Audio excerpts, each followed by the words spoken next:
لیکن خوب سمجھ لو کہ جو سربراہ ہے اگر اس میں برداشت نہیں ہے تو وہ گھر نہیں چلا. اللہ نے مرد کو گھر کا سربراہ اس لیے بنایا ہے کہ اس میں برداشت زیادہ ہے.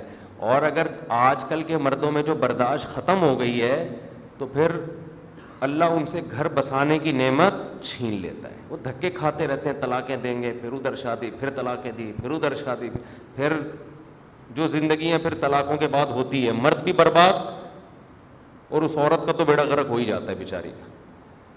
تو اس لیے یہ اسلام نے جو ہے نا بہت آسان بنا دیا ڈیورس کو, لیکن کہا ہے کہ یہ تمہاری زبان سے نکلے گا تو یہ چاقو ہے, یہ ریورس نہیں ہوگا.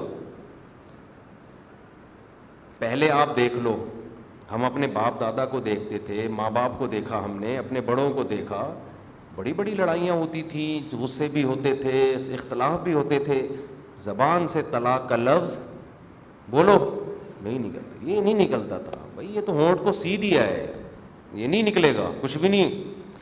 مائیں بچیوں کو کہتی تھی بیٹا ڈولی آئی ہے سسرال میں تو اب جنازے کی کھٹولی نکلے گی. اب کیا نکلے گی؟ جنازے کی چارپائی اٹھے گی, ایسے نہیں آ جانا وہاں.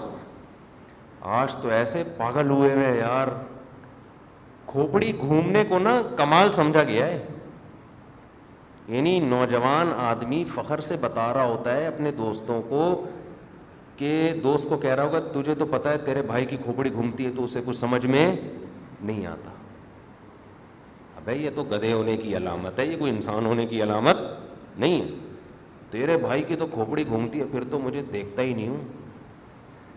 میرے سامنے دیکھو اتنے کیسز آتے ہیں نا مختلف ڈیزائن کے لوگ, میں ملاقاتوں کا ٹائم دیتا ہوں نا, میں پتہ ہے اس نتیجے پہ پہنچا ہوں کہ انسان کی بربادی میں اس کی کھوپڑی گھومنے کا جتنا دخل ہے اتنا کسی اور چیز کا دخل نہیں ہے. کھوپڑی گھومنے سے ایسی ایسی غلطیاں کرتا ہے, لوگ میرے پاؤں میں گر کے رو رہے ہیں. ایسے ایسے کیسز آئے ہیں کہ حضرت ہماری کھوپڑی گھومی تھی, ہم نے یہ کر دیا, اس کے سائیڈ ایفیکٹ اتنے زیادہ ہیں, مجھے کہہ رہے ہوتے ہمیں بچا لو, قتل کر دیا کسی نے کھوپڑی گھومی. ایسے کیسز ہیں. میں مبہم کردار کو مبہم رکھ کے واقعات سناتا ہوں تاکہ کسی کا ذہن نہ جائے.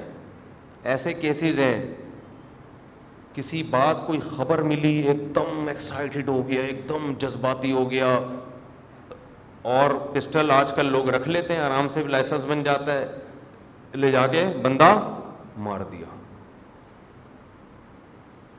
بندہ مارنے کے بعد جو بندوں کی طرف سے اور اس کے رشتہ داروں کی طرف سے ری ایکشن آیا, اب وہ برداشت بولو نہیں ہو رہا. اب وہ پاگلوں کی طرح زندگی برباد ہو گئی. کیسز ہو رہے ہیں, پولیس الگ پکڑ رہی ہے, بھاگ رہے ہیں کبھی ادھر کبھی ادھر. اب سوچ رہے ہیں کہ یار اس وقت غصے میں قابو کر لیتے. جس بندے کو مارا اس کو مارنا بنتا تھا یا نہیں تھا یہ تو ایک الگ بحث ہے. آپ تو یہ دیکھو کہ مارنا اگر بنتا بھی ہے تو مارنے کے بعد جو ری ایکشن ہوگا وہ آپ برداشت کر سکتے ہو؟ وہ کیسے برداشت کرو گے آپ؟ آپ بس یہ دیکھ رہے کہ میں کام صحیح کر رہا ہوں. کام صحیح نہیں, کام کا آگے ری ایکٹ کیا ہوگا؟ تپڑ ہے آپ میں. طلاق میں بھی تو یہی ہوتا ہے. آپ یہ دیکھ رہے ہوتے ہیں اس بیوی کو میں طلاق دوں گا, یہ تو بالکل خراب ہے, اس کو فوراً دے دو. دینے کے بعد جو ری ایکشن ہوگا, آپ کے بچوں کا کیا ہوگا, آپ آگے مسائل کھڑے ہوں گے, دوسرا رشتہ آپ کو چاہیے, یہ ساری چیزوں پہ غور کر لیا. لیکن نہیں جی, آپ کہاں غور کرو گے؟ آپ تو وہ ہو کہ آپ کی کھوپڑی گھومتی ہے تو آپ کو کچھ نظر نہیں آتا. تو آپ اپنی کھوپڑی تو گھوم گئی ہے, اب جن کی نہیں گھومی بھی ان کی بھی لا کے سارا دن گھما رہا ہوگا بیٹھے. نبی صلی اللہ علیہ وسلم نے فرمایا نا, ایک صحابی کو بار بار یہ حدیث بیان کرتا ہوں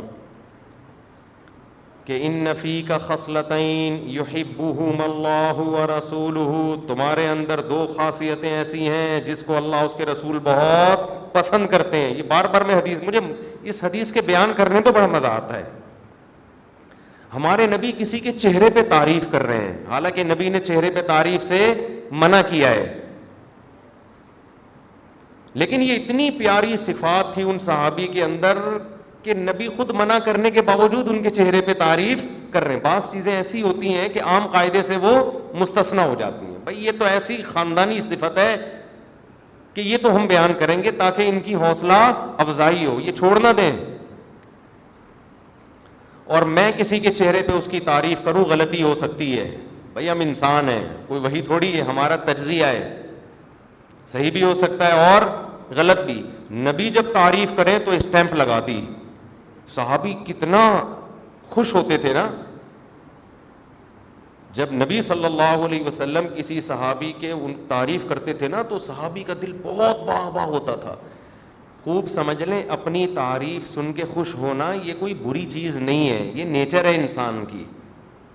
اترانا یہ بری چیز ہے, اپنی تعریف سن کے چوڑے میں آ جانا کیا ہے. ابے بھائی آپ جب آج کل کسی کے سامنے اس کی تعریف کرو نا, کہہ رہے میرے پہ کوئی اثر نہیں پڑتا, کوئی میری تعریف کرے میری برائی کرے, اس کا مطلب تو گدھا ہے, تو انسان نہیں ہے. انسان پہ اثر پڑتا ہے, اس کی برائی کرو تو غصہ آئے گا, مطلب برا لگے گا اس کو, تعریف کرو تو اس کو خوشی. تو خوشی ہونا یہ نیچر ہے. ہاں بات یہ ہے کہ آپ اترانا نہ شروع کر دیں اور اپنی اوقات نہ بھول جائیں. آپ بعض دفعہ آپ کسی نے آپ کے سامنے تعریف کی, آپ میں یہ کوالٹی بہت اچھی ہے, اگر آپ میں واقعی ہے تو آپ بولو بھائی اللہ کا فضل ہے, اللہ کی دین ہے. اپنی اس نسبت کس کی طرف کر لو, اللہ کی طرف. اور دوسرا کام یہ کرو کہ اپنی برائیوں سے نظر نہ ہٹاؤ. آدمی اپنی تعریفیں سن کے اپنی خامیوں کو بھول جاتا ہے, یہ ایک خطرناک کام ہوتا ہے. تو اس لیے اگر کوئی آپ کی تعریف کرے تو ایسے لوگ اپنے سامنے رکھا کرو جو آپ کی برائیاں بھی کرتے رہیں, تاکہ بیلنس رہے. بیلنس تو بہت ضروری ہے نا, بیلنس ہی ختم ہو گیا کال کرنے کے قابل رہتے ہو آپ, یہ وہ والا بیلنس نہیں ہے, یہ دوسرا بیلنس ہے. تو ایسے لوگ بھی رکھو, اگر کوئی تعریف کر رہے تو آپ کی برائی بھی کر سکے. اب اس میں انسان کو اگر تکلیف ہوتی بھی ہے تو تھوڑی دیر برداشت کر کے سن لے, یہ سوچ لے کہ شاید یہ صحیح کہہ رہا ہو سکتا ہے یہ, اور آپ دیکھو کہ غور کرو گے تو لگے گا کہ واقعی یہ صحیح کہہ رہا ہے. تو خیر میں عرض کر رہا تھا کہ جو بھی سربراہ ہوتا ہے نا گھروں میں, یہ ہائپر ہونا, ہاں ہو ایک دم غصے میں پاگلوں کی طرح, تو یہ آدمی گھر بسانے کے قابل بولو نہیں ہوتا. اس لیے اللہ نے مرد کو ڈیورس کا حق بھی دیا, الفاظ بھی اس کو دے دیے زبان میں, اور اب کہہ دیا کہ یہ چلانا ہے, برداشت کرنا ہے. یہ طلاق کے الفاظ جذبات میں نکالنا خود اس کی علامت ہوگی کہ یہ آدمی گھر بسانے کے قابل. بیلنس ہی ختم ہو گیا کال کرنے کے قابل رہتے ہو آپ, یہ وہ والا بیلنس نہیں ہے, یہ دوسرا بیلنس ہے. تو ایسے لوگ بھی رکھو, اگر کوئی تعریف کر رہے تو آپ کی برائی بھی کر سکے. اب اس میں انسان کو اگر تکلیف ہوتی بھی ہے تو تھوڑی دیر برداشت کر کے سن لے, یہ سوچ لے کہ شاید یہ صحیح کہہ رہا ہو سکتا ہے یہ, اور آپ دیکھو کہ غور کرو گے تو لگے گا کہ واقعی یہ صحیح کہہ رہا ہے. تو خیر میں عرض کر رہا تھا کہ جو بھی سربراہ ہوتا ہے نا گھروں میں, یہ ہائپر ہونا, ہاں ہو ایک دم غصے میں پاگلوں کی طرح, تو یہ آدمی گھر بسانے کے قابل بولو نہیں ہوتا. اس لیے اللہ نے مرد کو ڈیورس کا حق بھی دیا, الفاظ بھی اس کو دے دیے زبان میں, اور اب کہہ دیا کہ یہ چلانا ہے, برداشت کرنا ہے. یہ طلاق کے الفاظ جذبات میں نکالنا خود اس کی علامت ہوگی کہ یہ آدمی گھر بسانے کے قابل